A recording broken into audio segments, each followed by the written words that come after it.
চাইলেই কাছে না গিয়ে চিকিৎসা দেওয়া সম্ভব নয় পক্ষাঘাতগ্রস্ত ব্যক্তিদের। আবার পর্যাপ্ত সুরক্ষা সরঞ্জামও নেই।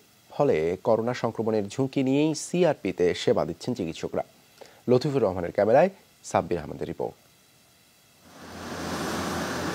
তামিমের এবার মাধ্যমিক পরীক্ষা দেওয়ার কথা, অথচ সড়ক দুর্ঘটনায় পড়ে গত 7 মাস ধরে ছুটতে হয়েছে এক হাসপাতাল থেকে আরেক হাসপাতালে। শেষ পর্যন্ত ঠাঁই হয়েছে সাভারের সিআরপিতে। মেন্টালি আমি এখন অনেক স্ট্রং আছি। থেরাপিস্টরা অনেক সচেতন, রোগীরাও সচেতন, তারপরে আল্লাহ যেটা করে। করোনা দুর্যোগের মধ্যেই সিআরপিতে চিকিৎসা নিচ্ছেন এমন কয়েকশো রোগী। তাদের চিকিৎসায় শারীরিক দূরত্ব নিশ্চিত করা কোনোভাবেই সম্ভব নয়, কারণ প্রতিবন্ধী ব্যক্তিদের চিকিৎসার ধরনটাই এমন। ক্লোজ কন্ট্যাক্ট আর অ্যাকচুয়ালি পেশেন্টকে ওভাবে আমরা ট্রিটমেন্ট করতে পারি না। আমাদের পেশেন্ট ট্রিটমেন্ট করতে গেলে ক্লোজ কন্ট্যাক্টে আসতেই হয়। পর্যাপ্ত সুরক্ষা সরঞ্জাম ছাড়াই তাই চলছে চিকিৎসা সেবা। সিআরপিতে রোগী চিকিৎসক বন্ধনটা যতই ভরসার হোক, ঝুঁকি আছেই, কারণ যে কারোর কাছ থেকে যে কোনো সময়ই ছড়িয়ে পড়তে পারে করোনা ভাইরাস।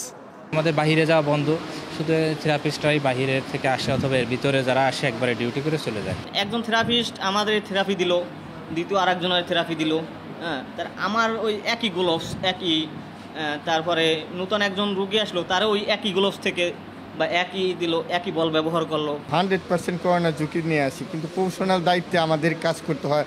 আমরা যতটুকু মাস্ক, গ্লাভস, প্রোটেকশন নিয়ে যতটুকু কাজ করতে পারি, আমাদের জীবনের রিস্ক নিয়ে আমরা কাজ করতেছি। যদি একটা এখানে দেখা যায় ভাইরাস, তাহলে আমাদের সমস্ত আমরা যারা থেরাপি ডাক্তার বা অন্য যারা আছে সবাইকে এই জিনিসটা ছড়িয়ে পড়বে।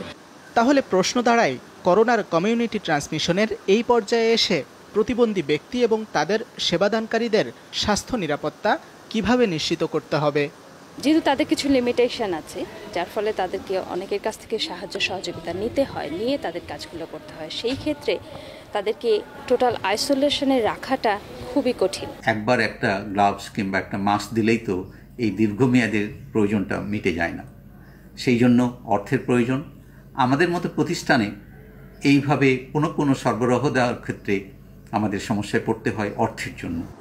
গোটা এশিয়ায় প্রতিবন্ধী ব্যক্তিদের জন্য 40 বছর ধরে সর্বাধুনিক থেরাপি সেবা দিয়ে আসছে সিআরপি। সংস্থাটিতে চিকিৎসা নিতে আসা রোগীদের আকুতি সবার জন্য নিশ্চিত করা হোক সুরক্ষা। সাব্বির আহমেদ, যমুনা নিউজ, ঢাকা।